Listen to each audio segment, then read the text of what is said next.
Bismillahirrahmanirrahim. Assalamualaikum warahmatullahi wabarakatuh. Perkenalkan, nama saya Ahmad Rizalwi, NIM 11279 dari kelas HKIP. Di sini saya akan memaparkan materi tentang UAS fikih siasah. Oke, adapun untuk materi yang pertama yaitu siasah dusturiyah. Pertama, ilmu yang membahas masalah pemerintahan dalam arti luas. Dalam arti ini maksudnya adalah suatu tatanan atau acuan dasar bagi suatu negara dalam membina negara tersebut menggunakan peraturan-peraturan yang telah ditetapkan, begitu acuannya. Kemudian mengatur tentang hubungan antara pemimpin dari pihak dan rakyatnya di pihak lain secara kelembagaan. Maksudnya itu di situ juga ada aturan tentang pemimpin dengan pemimpin yang lain, maksudnya dalam lembaga satu dan lembaga yang lainnya. Kemudian pemimpin dan rakyat, kemudian rakyat dan pemimpin, semuanya telah diatur di dalam siasah dusturiyah. Kemudian jaminan atas hak asasi manusia. Di dalam siasah dusturiyah juga menekankan tentang hak asasi manusia, jadi tidak bisa memperbudak manusia sesuka hatinya.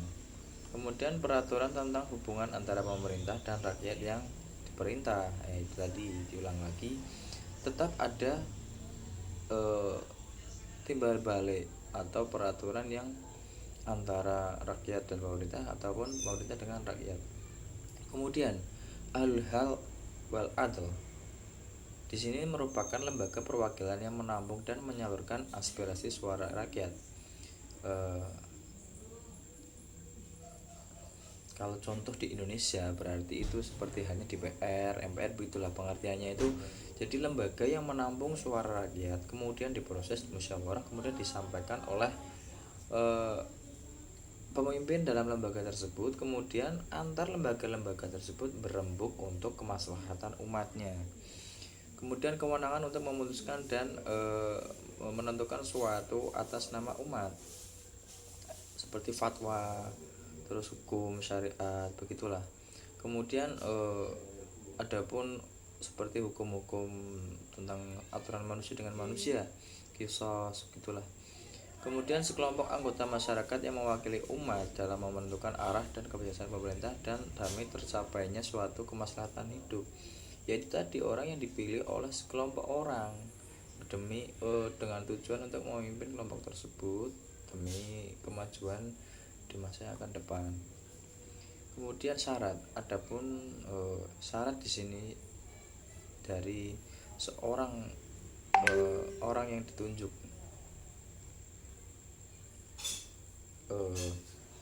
maksudnya ahlul hal wal adil tadi. Adapun yang pertama, adil dengan segala syarat-syaratnya.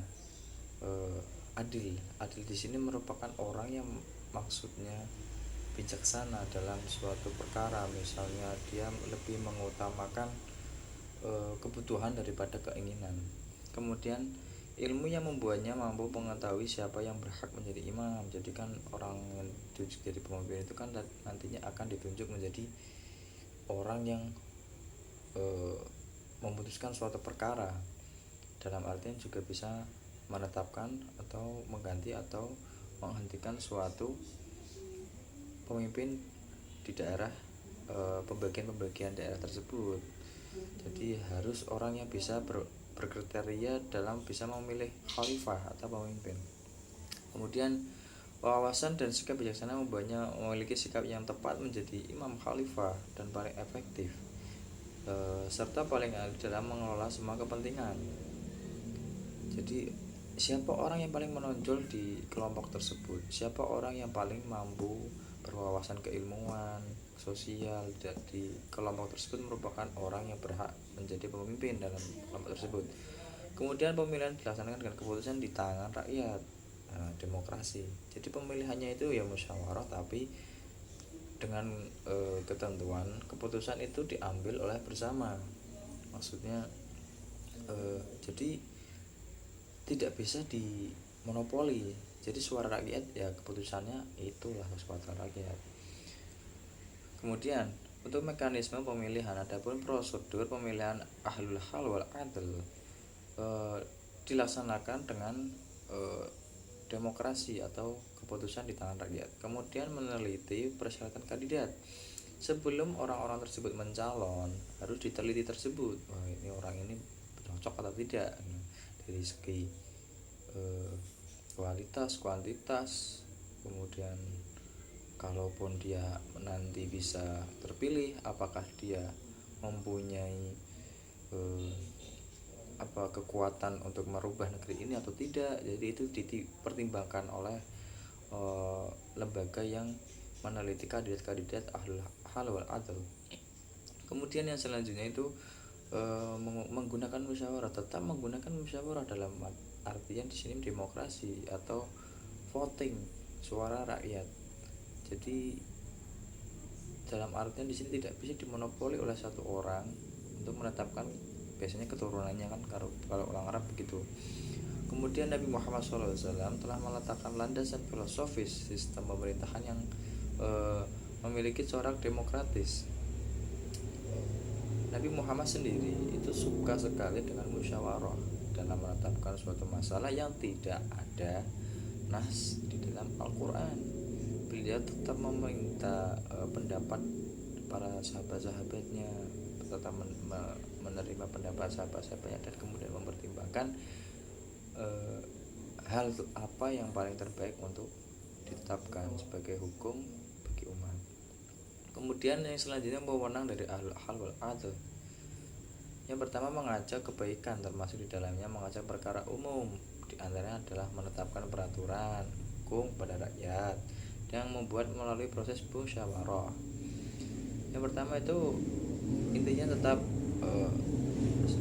karena dia sebagai pemimpin sudah sewajarnya dia mempunyai hak untuk mengajak dalam kebaikan. Sudah sepantasnya dia mengajak kebaikan dan memutuskan masalah dengan musyawarah. Kemudian menindak para petugas yang zalim, yakni penguasa yang menyimpang. Jadi penguasa tersebut juga ada lembaga yang mengawasinya. Nah, lembaga yang mengawasi para pemimpin-pemimpin itu tugaskan untuk menindak para pemimpin itu bila menyeleweng dari peraturan-peraturan. Kemudian memecat khalifah yang tidak, maksudnya dalam arti sini yang tidak sesuai jalur, menyimpang. Maksudnya di sini kadang kan kesepakatan di sini sudah dikatakan bahwa ini A, kemudian dia mengambil keputusan yang mendekati hari H B. Jadi itu kan tidak sesuai dengan musyawarah. Tetap dia mengutamakan pendapatnya dia sendiri demi kepentingan dia sendiri, ataupun dengan kejahatan yang lainnya seperti korupsi, itu tadi menyeleweng dari aturan-aturan, tidak melaksanakan kewajibannya, itu boleh dipecat. Kemudian pengawasan atas kewenangan legislatif, boleh dia mengawasi pemimpin-pemimpinnya yang dia tunjuk daerah-daerah terpencil gitu ya, dia tunjuk pemimpin-pemimpinnya. Kemudian dia mempunyai wewenang untuk dalam artian memecat dia atau mengganti dia sewaktu-waktu, karena itu tadi memang sudah tidak pantas karena dia menyeleweng dari aturan-aturan yang telah ditetapkan. Oke, itu tadi tentang siasah dusturiyah. Adapun yang selanjutnya yaitu siasah dauliyah. Materi yang selanjutnya yaitu siasah dauliyah. Siasah dauliyah merupakan yang pertama itu ilmu hukum yang mengatur tentang internasionalis politik. Maksudnya di sini hubungan antara negara dengan negara lain, dalam artian tetap dalam lingkup kajian politik Islam. Kemudian pengertian secara sempitnya atau dalam artian lebih menjalur pada intinya, yaitu kekuasaan kepala negara untuk mengatur hubungan negara dalam hubungan dengan negara lain. Maksudnya pemimpin tersebut kan menjadi pemimpin dalam negara tersebut, jadi dia mempunyai keputusan atau wewenang untuk mengolah atau bagaimanapun lah caranya menghubungkan negaranya dengan hubungan negara lain, gitulah, untuk bersosialisasi. Nah di sini di siasah dauliyah ini diatur. Kemudian yang selanjutnya yaitu secara bahasa ini ada rangkuman dari arti dari pengertian siasah dauliyah secara spesifik. Yang pada intinya itu menekankan pada hubungan negara. Jadi menekankan pada kedaulatan, kekuasaan, terus dalam dia membangun negara tersebut dia mempromosikan untuk saling berkontribusi, begitulah, tapi tetap dalam politik Islam. Oke, saya lanjut. Kemudian yang selanjutnya antara lain sejarah. Dalam siasah dauliyah ini mempunyai sejarah 3 tahap. Yang pertama pra-Islam, yaitu sebelum Islam masuk, yaitu adanya perjanjian antara Ramses III, Firaun Raja Mesir, dengan Khita Raja Asia Kecil pada abad ketiga sebelum Masehi, yang berisi penghentian peperangan dan perjanjian ekstradisi bagi rakyat yang lari dari negara asalnya. Adapun yang selanjutnya yaitu pada masa Islam datang, yaitu masa Khalifah, masa Rasulullah, masa Tabi'in, yaitu 100 orang asing dan para duta besar. Pembagian dunia menjadi negara yang damai wajibnya menaati perjanjian yang disepakati. Kemudian yang selanjutnya itu etika di dalam peperangan, hal-hal yang berhubungan dalam hukum perdata internasional dan lain-lain, mengatur tentang perkembangan hukum yang memang dibutuhkan pada zaman-zaman sekarang, maksudnya bertahap pada zaman tersebut maksudnya. Kemudian pada pasca Islam, kemudian hubungan internasional sudah terkait dengan lembaga-lembaga internasional. Nah, di sini sudah ada pembangunan lembaga yang resmi.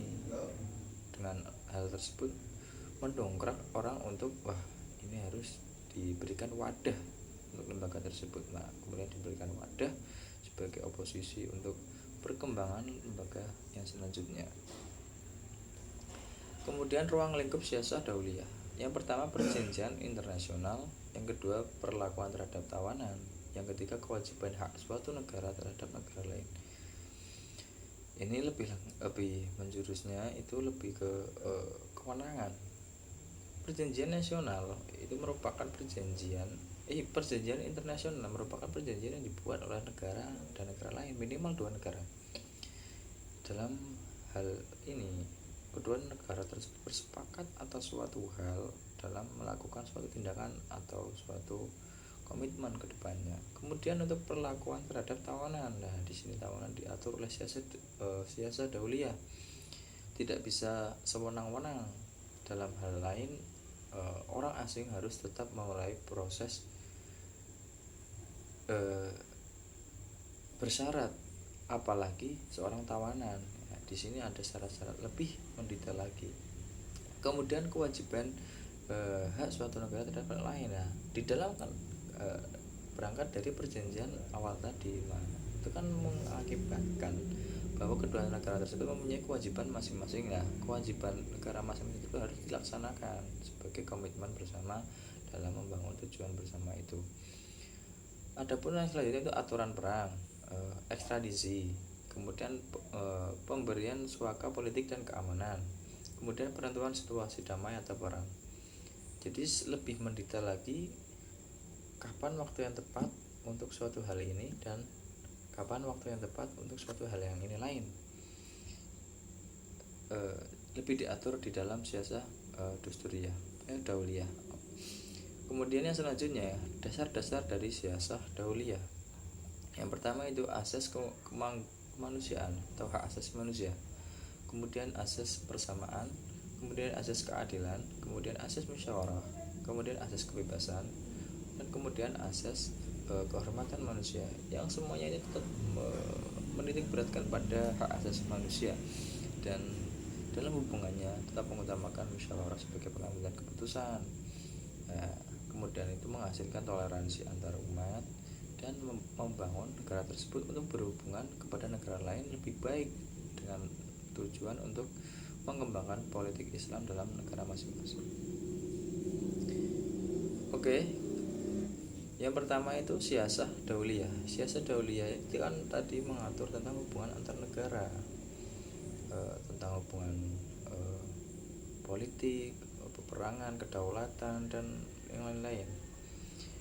Eh, Berkembang pada spesifikasi dari pembahasan tadi itu kan menghasilkan dari suatu kesepakatan antar negara, yaitu misal ada kebijakan eh, jual beli, impor ekspor atau yang lain-lain, itu kan harus tetap dipatuhi sebagai komitmen bersama. Oke, itu tadi tentang siasah dauliyah.